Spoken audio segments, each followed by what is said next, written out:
Hi, everybody. Welcome back to Two Girls Without Cancer. I am Becky here with Ashley. And we have a very cool guest today. Somebody that I've heard about through the grapevine, but Ashley now has firsthand experience with. Now, we talked about this on another episode, how we really want to talk about people who are local to us. You know, we've interviewed people from Spruce Grove where we live. You know, this particular person is from Edmonton, the West End, so very close to where we are. And that's important to us. It is. To highlight people. Granted, we've had a lot of amazing guests from the States. You know, who most of them are from the States, some international, but you know, we've had some really awesome people. But in this day and age, it's cool to be able to support people who are with people who are local. Who are local, yeah, people who are doing things that align with what we are doing and what we believe in, and who are local, because you know that sense of community is huge when it's you know, with somebody nearby. So I'm going to introduce our guest named Stephen, and he is the owner of Safe Water Canada. He is, you know, I want to call him the water connoisseur, not a water expert, a water connoisseur. We had to clarify this here. He's also very knowledgeable in something called Shungite, which is what we're going to be talking about today. This has to do with EMFs, which I will let him get into. So let me introduce everybody to Stephen. Greetings. Howdy. Hi. So welcome to our show. We're very excited to have you on. Ashley has been raving about you since she met, was like, I have somebody for our show. It's going to be so awesome. And then she tells me who, and I was like, oh my gosh, I've heard of this. I know this, you know, through the grapevine, like I said. So very excited to hear everything that you do and what you have to offer. And I think a lot of our local listeners will be very interested in that also. So nice. Why don't you introduce yourself and tell us about Safe Water Canada? Well, about myself, I'm a full-blown water snob. Yes, I bet. We just held a contest in there. We just thought it would be interesting with our client base to hear from them. We told them about how we think we're water snobs, and we held a contest and didn't think very many people were going to reply, but in fact, quite a few did. Told us all their stories about you know, how the lengths that they go to keep the good water with them. We just had breakfast this morning. We bring our own water with us. Wow. And we use it for cooking, clearly, and then also washing vegetables and fruit, you know, and then all the telltale signs of being a water snob, where you use it for everything. You won't use tap water anymore. So the same with my son. They fill their water jugs up with tap water at daycare, and I have my own separate water, and I bring it. You can't. I mean, it's one thing you know what it's like, but when you taste the difference yourself. And I did taste it, and it was really good. You can tell immediately the difference. I have a Berkey filter that I only will use, and my family chooses to use tap water instead of the Berkey. And like, I'll say, hey, can someone bring me a water? I hear that tap go, and I say, no. Are you kidding me? What did you bring me? And like, my husband tries to pull one over on me all the time. I'm like, no, it's from the Berkey. And I was like, sure. Why does it taste like chlorine? Like, I get so mad at him for it. It is a big difference. You can it's taste huge. It right away. Yeah. Tap water is disgusting. You wonder whether or not there's something in the water that gets people used to it to the point where they can't, even if you give them good water, whether they can't really, right? They're still hanging on to it. Right. It takes a little while. Fluoride. It's probably just none of their pineal glands way too much. Once they finally switch over, you know, then they never go back. Right? I have a girlfriend who's a self-proclaimed water snob also, and she was out one day and absolutely parched, had no idea what she was going to drink. So she went to one of the water stores and just went in and filled her bottle and left. I'm like, you didn't buy a jug? She's like, no, I have a jug at home. I'm like, oh my gosh, that is some water snobbery right there. I'm like, you know, I'm halfway there. Like, I definitely value good water. I appreciate, you know, I won't. No fluoride. I won't buy even a water bottle. I can't. Like, if I'm desperate, I will. I hate myself for doing it though. Like, what am I doing? This is one-time use plastic. Why are you putting this in your body? So I'm sorry, we just are going off on a tangent here. Please tell us more. It's all good. Yeah. Well, it's also, there's also the unknown. We continue to get asked about, different things that are in the water. And, for example, EPCOR introduced about 2 years ago now, they introduced this substance called orthophosphate, which they're now including in there. And it is designed to clean the inside of the pipes. Oh, good. Because of the accumulations that build up over time. But not to worry. It's odorless and colorless and perfectly safe for us, although they won't provide any safety. Not to worry. Yeah. It's fine. It's perfectly safe. At the end of the day, it's just you're just glad that you've got something that is a barrier between you and whatever it is. So whatever's in there. And then the other thing that Ashley now has, I think, right? You've got this Shungite. You got the Shungite in the water as well. Yeah. Oh, in your water too. In my hand and my cell phone. Yeah. Okay, please explain what Shungite is. And you know what? Sorry, it does make a difference. I've noticed. Well, I'm doing a big journey right now, but a lot of things that I'm doing, I'm starting to come back. And I was lost for a very long time. I was so sick. If you're in the habit of sending stuff out to your listeners, I mean, I'm happy to provide you with a PDF copy of this book. Yes, please send it over. Yeah, and it's a nice introduction into what this is, because in some ways, well, at least I'll say for myself, Jacinta was way ahead of me when we started with Shungite. She had it for 25 years. And wow. When I was reading it, when you look at the front cover of this circle is depicting that it has a very unique molecular structure. Which it does. It's called the C60 fullerene. And the title in itself, protection, healing, and detoxification. In today's day and age, anybody could be excused for asking the question or being skeptical about it, like I was, to go, really? When you're looking at a mineral, and it comes from Russia, bad Russia, you're thinking, well, what is it really? And so when this is a nugget of the type 1. So, and this is, considered to be more than like 2 billion years old. That's exactly how it comes out of the ground. Wow. The type 1 Shungite is the most pure. It's about 98% carbon, has very low impurities. Only 1% of all the Shungite that's mined qualifies for the type 1. Wow. And it distinguishes itself, because it's so high in carbon and no other impurities, that it's more brittle and can't be shaped.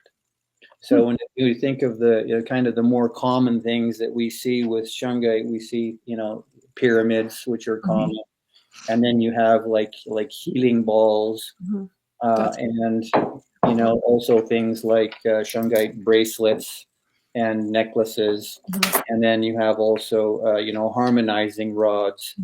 And so anytime that a piece of Shungite has a shape to it, it automatically distinguishes itself as not being type 1, but rather type 2, has lower carbon content to it.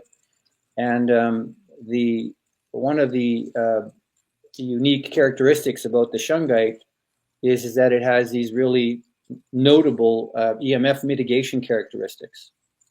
So by putting by wearing it, especially in today's times, right, with everything post-COVID and all of the uncertainty and the questions that people have about, well, what's really going on, and what's the gig with the frequencies, and is that somehow connected? At the very least, the more that you research it and confirm it for yourself, right? I think that we talked about that, pre the show, just to talk about, well, how do we know for sure that this is an issue? Right. And one of the things that's very telltale, that takes us beyond, our opinions or our speculation around what it is, whether it's good or whether it's bad, is when you have an EMF meter. And this is a good example, right? Not promoting it. We do sell these. I never thought we would, but the more that you get into it, we just started making them available. But let's say a EMF meter, any EMF meter, is going to provide the person the opportunity to both see and hear what the output level is of something. So for example, this laptop is not plugged in. There's no Wi-Fi in our house, so it's not plugged in. So we have the old style Ethernet going into our laptop, right? It's plugged in. Old school, but for a reason. So there's no Wi-Fi in our house. So when I turn this onto Wi-Fi, like the RF reading, there's like none in our house. Wow. And you can hear it too. There's nothing. So there's two spectrums of Wi-Fi that are important to know about. There's the wireless side of it, which is RF, which is radio frequency or high frequency. So anything that's wireless. So we have your cell phones, obviously, your Wi-Fi routers. You can have cordless phones, your smart meter on your house, cell phone towers. All of those things are wireless, and they distinguish themselves because they're sending the signal through the air. And then they have low frequency. Low frequency, anything that's plugged in is also emitting a field. Oh, great. Yeah. But it's not, the field is contained to and limited to the thing that's emitting it. Like, so for example, like a light switch, you turn it on and you put this on the low frequency. I don't know if you'll be able to see it, but I'll do it here with this light behind us. So when I put this onto the electrical field, and you may not be able to hear it, but if you can see the meter on here, so when I bring it closer to the light. Oh, you can hear it for sure. Yeah.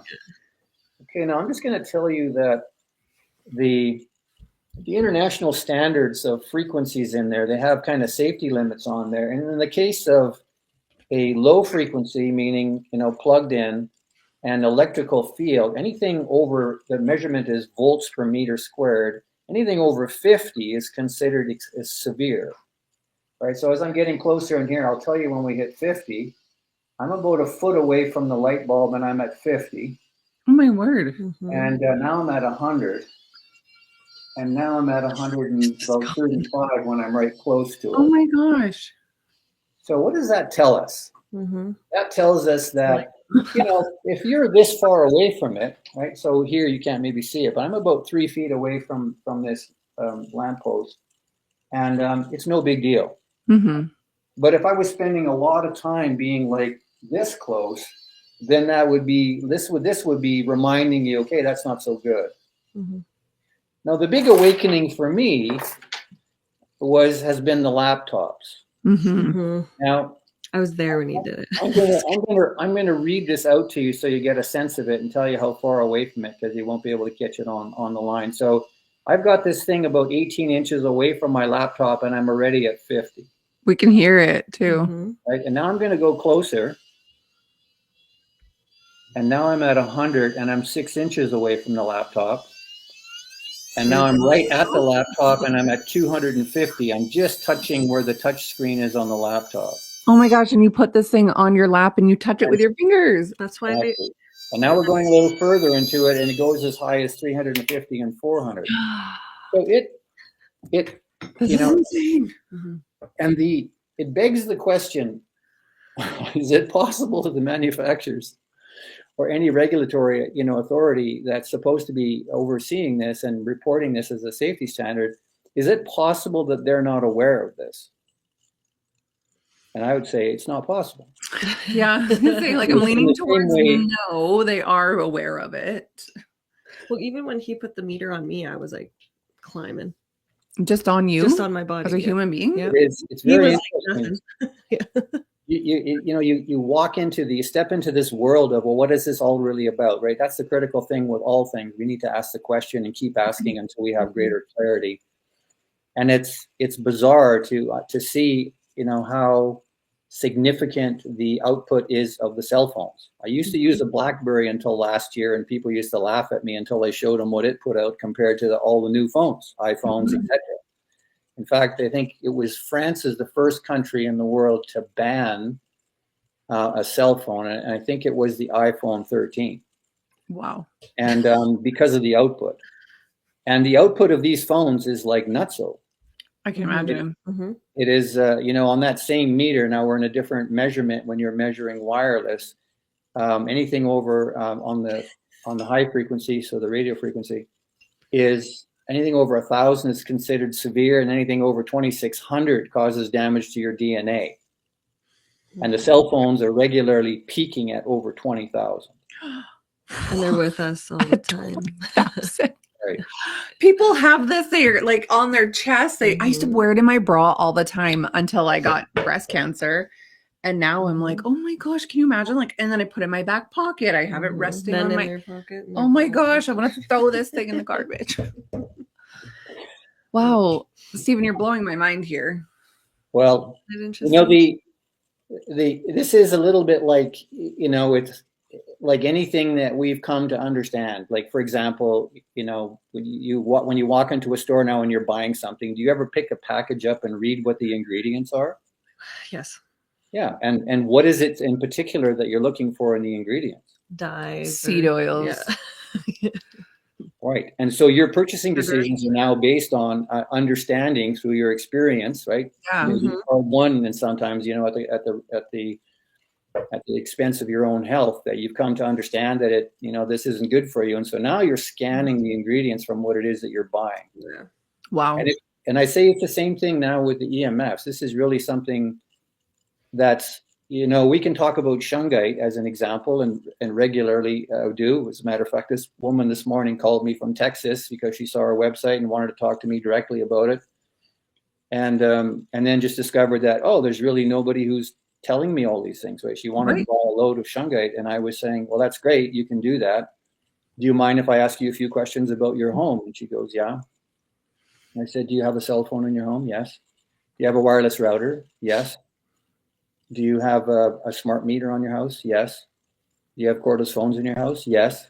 And I can sell you Shungite and it'll help you, but as long as you have Chernobyl in your house, that should really be the focal point. And I would say the same thing, to you and your audience, that, when we're looking at this, it's not about putting a Band-Aid on it. As useful and as helpful as Shungite is, it really is, when you see it for yourself, when you have a meter and you see it for yourself, how toxic it is in there, the first thing is, you don't want to believe it, because your mind will naturally say, I had no idea, how bad is it really? And also, they would never do that to us. Right. They would That's never what I think hurt everyone us. says. Yeah. Right. And actually that in the background is a really important question to keep alive, right? You want to put that on the top of your bulletin board. Like, why? Why are they doing this? Yeah. It's like World War III. So if you were asked this, so why are they doing this? Because I'm pretty awake. Ashley is pretty awake, have been for a long time. Yeah. So to me, I'm like, obviously they want to control us and kill us. It's a Like, form of control. but like, what would you say if someone was to ask you this? Because I'm sure there's a lot of people who do not believe it. Right. Well, and it's the same thing, as I found out over time, when people I formed a research group, when COVID started, because when we were sending out a few things to all of our client base, I was getting a lot of pushback, as people are, trained to be thinking, in the way that they are. The system is telling us, you got to have it, you got to take it, it's for the safety of, etc. And so I started getting pushback, and I thought, okay, well, I can't share this information with the general public, which is why I privately formed a research group. And as we went along, and with all the interactions and the links and everything that people sent to me and then I sent out, I came to realize that it really isn't helpful to try and convince somebody about something, but rather, ideally, if you can present information to them and you invite them to have a look at it. Right? So, like this, this is fantastic, because it takes us outside of, well, Stephen is, trying to sell us Shungite. When you hold this in your hand and you're walking through your house and surveying it for yourself, you're getting your education directly through your own experience, and nobody is going to convince you of something. So I find it more helpful to think of it in those ways. What is it that's available to us where we can see these things directly for ourselves. You know, an EMF meter is one of them. Another one that's fantastic is live blood analysis. It just doesn't lie. Like, how do you argue with it? Trying to preach this for years. Right. I get a lot of people who argue it. They go, no, there's no way. That's not what you're seeing. That's not what you're seeing. And I'm like, literally in front of your eyes. Literally on my screen as you're speaking. Yes. So, and then the other beauty of, you know, both the meter and blood analysis, live blood analysis, is we can then ask the, you know, the follow-up natural questions, which are, you know, let's just say with the meter. So what would happen, you know, if I did this?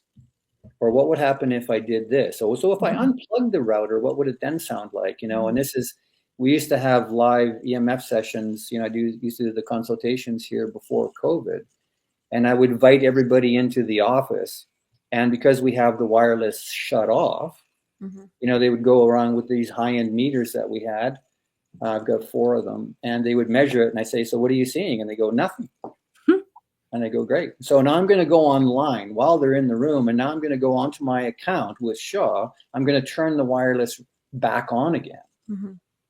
And then all of a sudden the machine, you know, the machine is going berserk and the readings are off the chart and they're just going, oh my God. And then I said, okay, now walk away from the router, like go back 10 feet, go back 15 feet, go back 20 feet.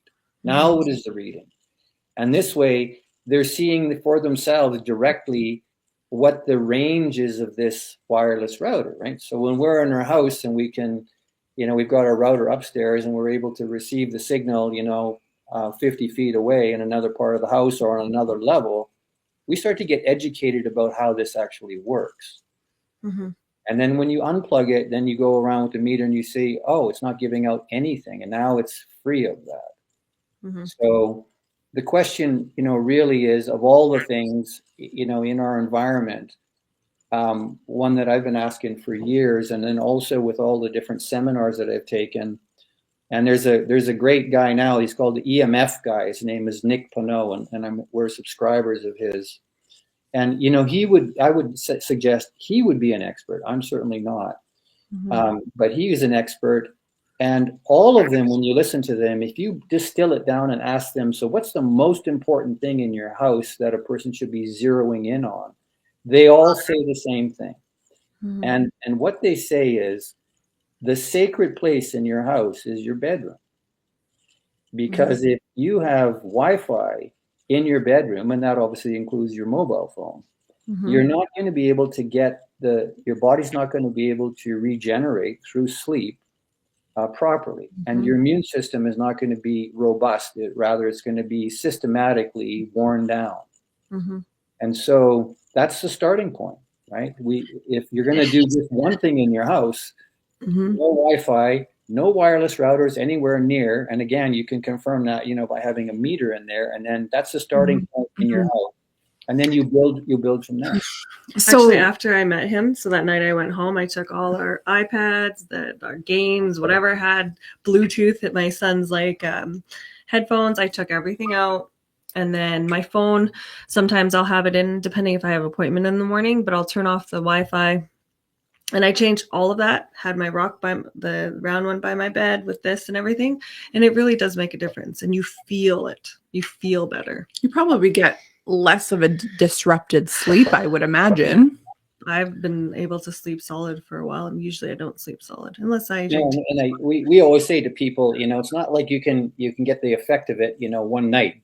We always suggest, like, do the 2-week experiment with it, where you're disciplined around it and go, like, okay, I just really want to see what the accumulative effect is. Let me just see what it's like. No Wi-Fi, no cell phones in there. Let's see what it's like, and I'm going to do it for 2 weeks, and then after 2 weeks, gauge how you feel. So my kids bounce between their dad's house and my house, and he just moved. And for whatever reason, my youngest daughter got the master bedroom. And I know, right? She's 12. I don't know why she has it. But, you know, Telus just came and set up the internet, and she's like, oh, the box is in my bedroom. Oh, boy. And I was like, oh, why? And I didn't think anything of it, just like, oh, that's an eyesore. And now I'm thinking, like, this poor kid struggles to sleep as it is. She's so disrupted. Well, it was just this week that they put it in. But I'm thinking, now that I'm listening to you talk, like, I got to get this kid out of there. she's got to Right. sleep in a different bedroom. We have a good friend. Her name is Lena Poo, and I won't spend too much time on it, but there was a great video that she put out. She's has 2 teenage daughters, just in a nutshell. And, they were experiencing the Wi-Fi in junior high. And she was, acutely aware of it. She had a Patreon group for 2 years, and we met once a week. It's much bigger than just the EMF side of it, but that was the core of my interest and how I met her. What's noteworthy is that she did a presentation to Silicon Valley back in 2019, I think, or 2017. And all the work and research that she did and the live blood analysis having to do with wireless routers and the impact that it has on kids in schools. And it's very well done. And it's also very compelling. And why I'm mentioning it is it's one of those things, again, where none of us has to try and convince somebody else of it, but rather it's an invitation. I came across something, right? You can say to anybody who's uneducated about it, and I would really value your feedback. You don't have to express your opinion with it. You can play dumb, even though for the 2 of you and what you know, you really can't, because you know a lot. Yeah. But you're introducing it that way as if you're not really sure about it, and you're inviting somebody else. And that way you take the threat out of the equation entirely. So much better. That you're trying to sell them on something. Right? And in the case of, for example, your ex, if you come across some compelling information, I have many things, right? And you can choose something that you feel that might be appropriate. And it's an invitation, right? In the case of your daughter being in that room in there, and you have a video that shows, how toxic the things are on the meter, and then also the effect that it has on live blood. And then again, you're not selling on it. You're inviting them for feedback. Send him this episode. Yeah, I mean, I think he'd be pretty open to it. Obviously, our kids' well-being is important to him, and you don't know what you don't know, unfortunately. So yeah, I think he'd be open-minded to it when I tell them. But I have noticed this, like just with my kids. I also have 2 teenage daughters. The one especially, the one with the Wi-Fi in her room, she's very screen obsessed, has always been since she was a child. And, I try and take it away from her. Behavior is awful. And I know that that's a whole other can of worms. But I mean, just like, I see the delay there almost. Like they can't be doing anything without that phone, the security blanket of that screen, the stimulation of that screen. And then all of that aside, like I'm talking psychologically, and then you're adding like physiologically on top of it. Else. You're getting EMFs just pumping into them. Like, no wonder everyone's so messed up now. Isn't it LED lights aren't the best too, right? Yeah. Be careful how wide you swing the door open, because the conversation will get watered down in a hurry. It's all of them are true, right? But let's just stay with what you just pointed out, because I think it's really valuable to talk about that. So the question is, what is really going on, with the screen time, right? You can suggest, is there subliminal suggestions going on? What's really going on? If you want to take it into the realm of mind control, etc. Is there mind control going on? What's really going on with all of this stuff? You're observing the behavior, and if you ask the question, is there any like really compelling information in there again that you can see for yourself that would probably motivate you in a rather significant way to start to mitigate the amount of time that your kids have around this stuff, right? And that how you would yourself, change your behavior around it. The further that you go down that rabbit hole and look at it, there's a bunch of the jigsaw puzzle that most of us who are on this, on this wavelength, who have taken the red pill, right, proverbially. We're all constructing the giant jigsaw puzzle. We're understanding it, and we have a lot of the pieces in there, and some of them make perfect sense to us, and other ones they don't. We don't really understand them. We're asking questions around it. It's the same question around, for example, the tablets. What's really going on? The deeper you go down there, what you find is the more that you're just objectively asking the questions and staying as an objective researcher, right? Willful suspension of belief and disbelief, as I regularly coach people. Don't believe anything, but also don't disbelieve it. Right? And then just keep in mind that belief is the enemy of knowing. There's a difference between it. I believe such and such, blah, blah, blah. It doesn't mean anything. But when you have it all come together, where it all fits together, the jigsaw puzzle fits seamlessly, and you're staring at it and you realize, oh my God, you have that awakening. And then there's no more doubt. It's like, because you've paid the price, you've done the research, you referred to the experts, you have black and white compelling evidence. There's no more guessing about it. Your emotions are irrelevant. It's just the truth. And you're staring at it and you realize, I have to make changes. And now you're highly motivated because there's no more doubt. So our job, our responsibility, or you want to call it our obligation, is to take it from not really understanding what's going on, take it from there to a higher level, so you just know for sure that this is going on. Well, and that whole issue of, speculation about mind control and everything else, one of the clues are the patents. The patents themselves about this tell you a story. They're an important piece of the jigsaw puzzle. When you can measure it with something like this, it's another piece. When you observe the behavior of your kids, it's another piece. When you try to take the device away from the child and they're freaking out on you, that's another really important clue. Right. And then when you have all of these clues and they all fit together, and you begin to see the big picture, you go like, okay, this is life and death. I have to do something about this, like right now. Literally. Yeah. It's so interesting. Yeah, it's true. Like the other day, I admittedly, I haven't done a lot of family dinners since getting sick and then, in remission. It's just, I'm tired, whatever.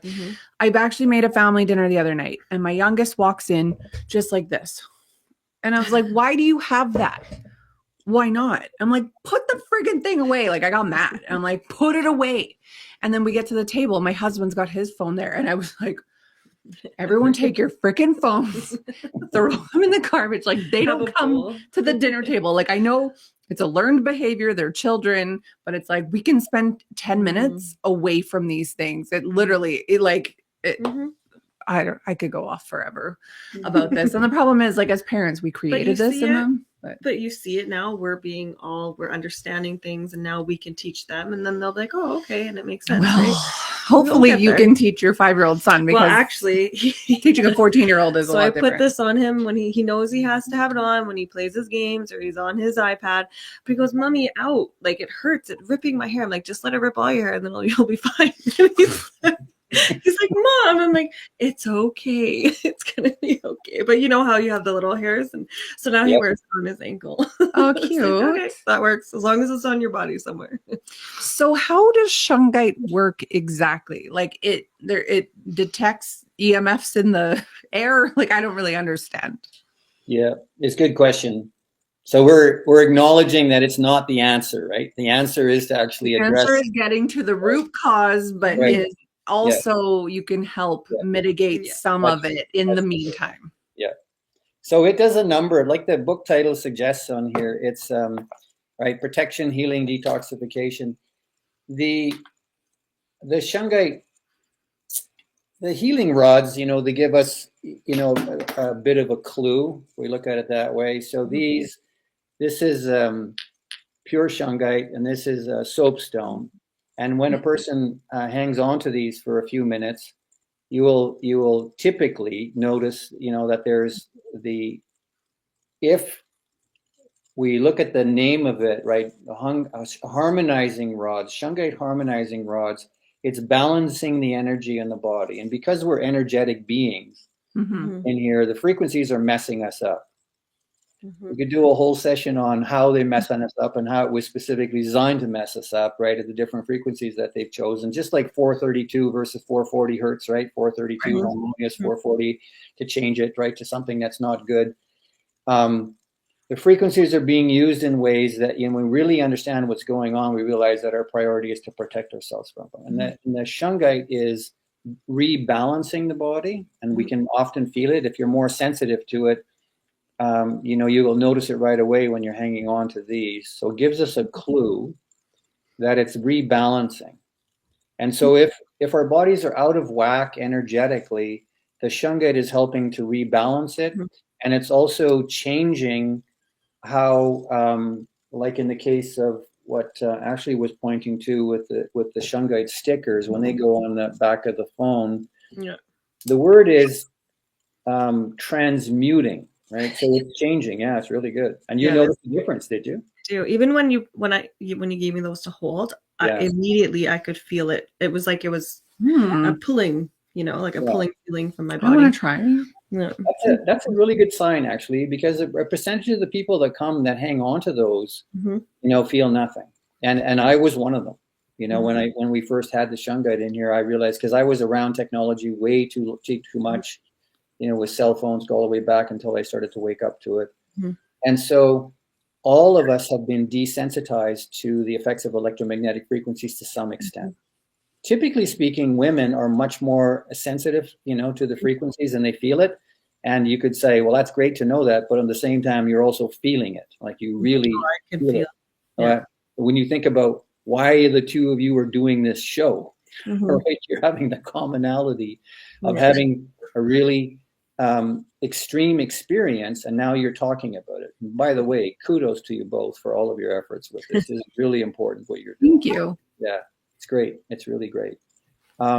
And so you're approaching it now. You're speaking about it now from a personal perspective and experience perspective, which is really valuable, right? And you're wanting to alert people to it, and it's super important. It's way bigger than the whole frequency thing is way bigger than we'd like it to be. And I would say, really, in the overall thing, if we're looking at this cocktail, this assault that we're all under with all the things that are happening out there, and if you were to apply the word triage to the whole thing to say, okay, well, what would be the priority really in the middle of all this stuff? Certainly water is one of them, because it's so central to everything that we're doing, but like right close to the top is also the electromagnetic frequencies. We have to do something about it. Yeah. Wow. Right? And all the ways that you were talking about it in terms of your observations of how it impacts everybody in here and your own direct, your health experience in here. If those aren't enough, warning signs, the smoke detector has gone off, the fire alarm is ringing, and the fire truck is coming, and we got to, do something about it by our own experience to really look further into it so that we can make really well-informed decisions about it. And great, I'll say it again. I know it sounds like I'm beating that same drum again, but before we talk about this, the attention should really go on to how we can eliminate as much of that from our environment. Because this is it's fine and it's great, but if we go to this and we think it's gonna help and balance and ultimately remedy the real problem, again, Chernobyl is kind of a perfect word to it. You've got something that's toxic in your house and you're trying to put a Band-Aid on it. That's not the answer. Yeah. Wow. Somebody does lots of really good things. It's amazing as you dig deeper into it. But if I was going to leave you with one message on here without spending a penny, I would say look deeper into that. So I have a question. Ashley and I are huge grounding people, earthing. Love it. Love to get barefoot in the earth. What are your thoughts on grounding sheets in that you have to plug them in to lay on them to get the effects of it? Because something in my head is like, how is that okay for my body? Yeah, it's really great. What a great question. There is a documentary that I would highly recommend. It's probably in the category of must watch. Okay. And if you like, I'll send you the link to it. Yes, please. But it's the name of it is, if anybody would like it, and if you're not sending it out, the name of it is resonance, like the word resonance. Okay. And then colon, and then beings of frequency. Okay, I'm looking at. If you go on Rumble or BitChute, you'll find it there. Okay. And it's a must watch. In fact, for anybody else who's a bit skeptical about it, or if you're going to introduce it in that way, I came across something and I really value your opinion about it. It's kind of a harmless, super harmless way of introducing anything that you want to have somebody else have a look at it. Most important thing when you do that, if I may suggest, is don't be invested in the outcome. Don't get attached to people, whether or not they're going to see it or whether they're going to respond to it. It's more about the most harmless way to introduce it is to not proclaim yourself as an expert, but rather you're inviting somebody to, to have a look at it and offer you their feedback. I've heard that it does more for like inflammation in the body. Yeah. Grounding sheets. Yeah, the grounding sheets. So I sleep on one. Yeah. I mean, I don't know. I think it's made a difference, but I'm interested to see what That Is the says meter no. going crazy when it gets near I it? got That's so much what I want to radiation know. in my body. One of the things on that score, and thanks for bringing me back to the main topic, is we can ask, is it important and helpful for us to be in contact with the earth, right? So the earth is resonating, as you'll see in this documentary, at 7.83 hertz, right? And we come from the earth, and so when we're in touch with the earth is healing us.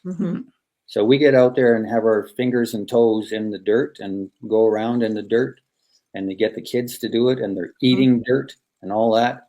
It is the greatest thing for their immune system. It's the greatest thing to rebalance them, and to also, to take them away from the technology and to get them back into contact with the earth again. That can't be overstated how significant that is. For us to get out barefoot and to be in contact with the earth is a big, big deal. So the grounding sheets, and also, beds in particular. So think about frequencies, and then think about most of the beds have springs in them. And so it really just depends on, what you have in your house by way of frequencies. But some of these things can act as magnifiers of the Because they conductors. Right. Oh boy. Right. And so it really does come down again to, as much as you can remove these sources in the house, that's maybe the biggest contribution. As far as the grounding mats, we have one here, and I slept on it for a while. And I had at the end, I had the same question that Becky did, which was, I'm going to let my sleep tell the story. I'm not going to tell myself a story about whether it's a good thing to me. I think there's something to be said about grounding. And my own experience of it was, after I tried it for about a month, was, I sleep better without it. Wow.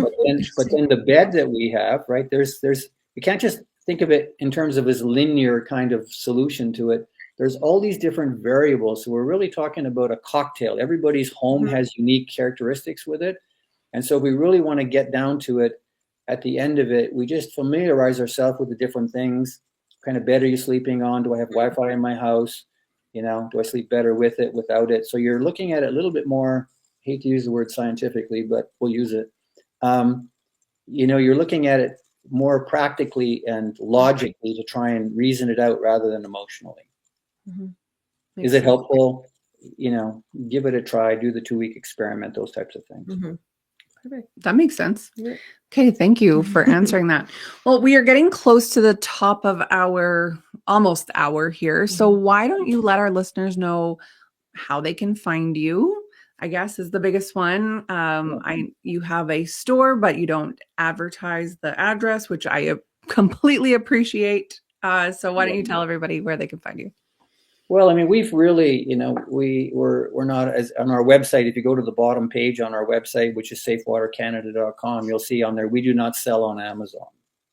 Nice. And so we tried to stay away from Google, and all of these things that are connected with that. And, really if you're trying to grow a business and that was your primary motivation, was to get big and make a lot of money at it, then you would do both of those things. Because they're the biggest, they're the biggest marketplace. Right. And so, and also, have Google reviews and things like that on your website. And you know what? Our Google review, if you want to call it that, is what you and I are doing right now. Yes. Right. And we build it through referrals. And when people come, like the woman who phoned me this morning from Texas, it's if you're passionate about something and you really want to share some information with people, and people can see the sincerity with it, the rest of it will all come.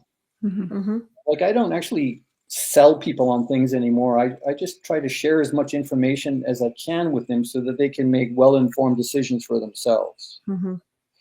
So our website has, is focused predominantly on water. And, as a Berkey owner, Becky, you're probably aware that for the longest time that the black filters, replacement filters, weren't available because of the whole lawsuit with the EPA.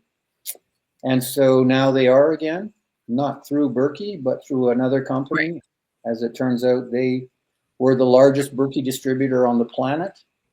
And they decided to distance themselves from Berkey when the lawsuit thing happened, and we've learned a ton about them and have great appreciation for their integrity of how they, they've gone about and done things. They don't badmouth Berkey, and they've gone through great lengths to do all kinds of testings and to improve the product. And we feel privileged to be distributors with that company. So that's our focus, right? To try and alert people to the need to filter their water out. And then beyond that, we get into electromagnetic frequencies and then some other things, and Shungite, of course, as well. And so when people come here, we can, as Ashley experienced directly, they can experience, by hanging on to it themselves. We put it onto we test the authenticity of the Shungite so they can see that it has these unique properties to it, share information with them. Mm-hmm. And yeah, we're all just about wellness. Mm-hmm. It goes beyond that, but enough for today. Yeah, it's about sharing. No, I love it. You can tell that you and Jacinta have a heart for people, for people's wellness and being better and, getting out of that matrix, because literally everything is a simulation. Mm-hmm. If you don't think we're in a simulation, people, you need to open up your eyes a little more. You need to stop drinking fluoride. Okay, last question before we go. Last question. Yeah. And I'm going to be completely roasted for this. How often should a person change the black filters in their Berkey and the fluoride filters, both? Yeah, good. Well, the black filters have, they have quite an extraordinary service life on them. That's really the engine of the system. And, before the real determiner with the black filters isn't so much, how long has it been in your system, to a degree. Mm-hmm. Like how long have you had yours, for example? I think I bought it in 2020 because obviously I was like extra awake in 2020. Okay. And how many people are in your household? 4. 4, and you have 2 blacks in your system. I do. I would test them at this point, right? To make sure. And you've scrubbed them as part of the maintenance thing, right? Scrub them to exfoliate them, as they say. Mm-hmm. Right. So they're 4 years old. You should be getting about that out of a set of 2. Right. So I would suggest doing that test on them. You know how to do that? Is it with the food coloring in the water that comes through? Yeah. Yeah. As much as that's not the most palatable thing on the planet. However, there is a way to do it. I'll use beet juice. Yeah. Well, that'll show that your filters fail 100% of the time. Okay. You can't use that. Okay. Yeah. For another time. We can talk about, how to do that another time if you want to get into that part of it. Sure, yeah. I'm gonna come. You've definitely made a customer out of me also. I'm gonna come and I'm gonna ask you a million questions. I'm gonna bring my husband, and I might even bring my children, because they need to know that there is EMFs that come off of their stuff when they sleep with their phones in their beds, and I go in there and I freak out at them. It's not because I'm a crazy mom. It's because I care about their well-being. And I'm just thinking too, like a very connected place is university, Wi-Fi everywhere. Mm-hmm. No wonder these kids are coming out just so brain dead. Cats. Yeah, right. That's also a conversation for another day. You've planted so many. You've laid so many little nuggets out there. Some of these things could be expanded on. In a really. Do you, for example, do you ever show your listeners on these podcasts, do you ever, put a little segment in there of a video that you show them, or is it always just an interview? Like, how do you mean? Yeah, like what kind of video? Like, could you show, for example, like a 15-minute or 15-second chunk out of a video while you're doing a presentation? We could. Oh, like a clip of this. Yes. We did one where we were talking about coffee enemas and parasites, and Ashley's face was like, it was funny. Yeah, I definitely made that one into a clip. You did. She did. I should do that. You know what I get? This sense, I've never met you before, Becky. Met Ashley. She's not afraid to go 4-wheeling, and neither are you. No. That's why we hit it off instantly, because we're like, we're very similar. Mm-hmm. Not just cancer, but personality-wise. She's a little feistier than I am. I'm a little more, I don't know. Cancer's coming out a bit, but she's still there. Yeah. I don't know what I am anymore. Balance it off. Well, speaking, because you went there and you brought it up, and only because you brought it up, there is a superior alternative to coffee enemas, if I can say. Oh, please, yes. Vastly superior. And this is where you would take advantage of it, with your listeners and say, tune in next time. When I live stream my coffee enema. No, just kidding. We get into the finer details of enemas. Yeah. You want me to tell you now? Yes. Okay. Well, or we can do another episode. I'm totally into it. That one will have to go just on Rumble. YouTube put us in YouTube jail for posting about coffee enemas. Yeah, that's why I opened a Rumble account. Now, admittedly, I don't do a lot on Rumble, but I thought, okay, YouTube's trying to silence us for talking about something that I've been doing since having cancer. That something is very well researched. I had to stop. Makes you think. Yeah, of course, it's not for everybody, but I would love to. If you're interested, yes. I'll send you the information so you can see it for yourself. Do a little reading on it for yourself, and then maybe you can decide whether or not you want to bring it up yourself in another one. Well, we'll do it. There's nothing like personal experience. Yeah, totally. Exactly. I'm not going to tell somebody to try something if I haven't personally done it. That's it yourself. Just like that.